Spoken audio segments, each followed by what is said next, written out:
My Bible at the Beach series continues with Joseph and the story of Joseph and his brothers and all the ups and downs of his life in Genesis.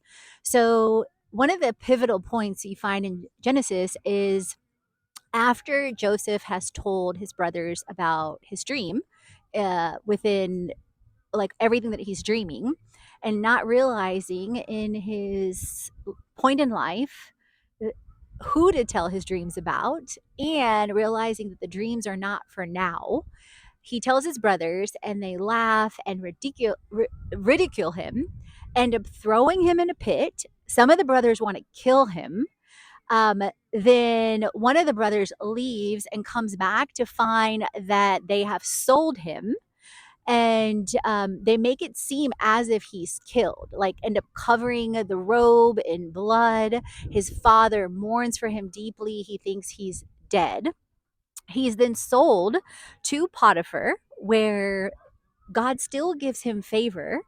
And despite doing everything right and following along what Potiphar wants him to do, Potiphar's wife wants to sleep with him. Apparently, Joseph was fine. It talks about that in the Bible literally. And she wanted to sleep with him. And one of the days that Potiphar was gone, she grabs his cloak as he runs away from her and ends up basically saying that he tried to do something inappropriate with her. He ends up being thrown in prison where he finds favor. So you see the ups and downs happening with the warden, and then ends up serving there. Key point, serving in the ups and downs.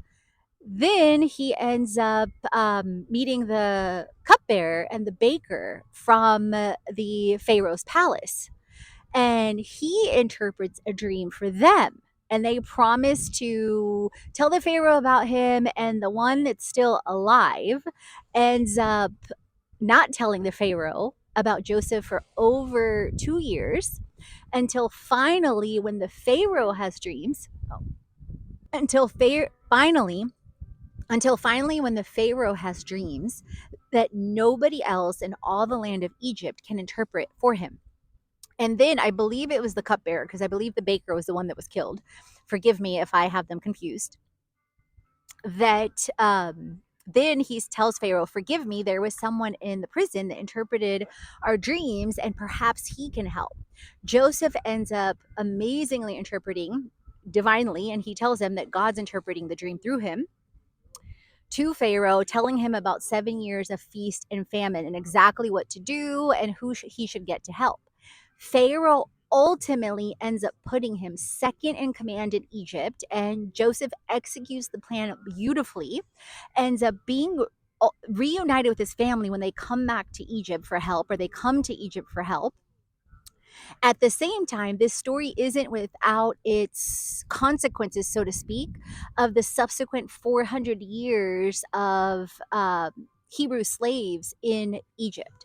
So comment down below on what your thoughts are on Joseph's story, Joseph's dreams, the ups and downs with family, what happened, how he served. I'll drop down the verses below so that you can dive deep into the inner workings and see what is divinely downloaded for you. Hit that subscribe button, and let's create.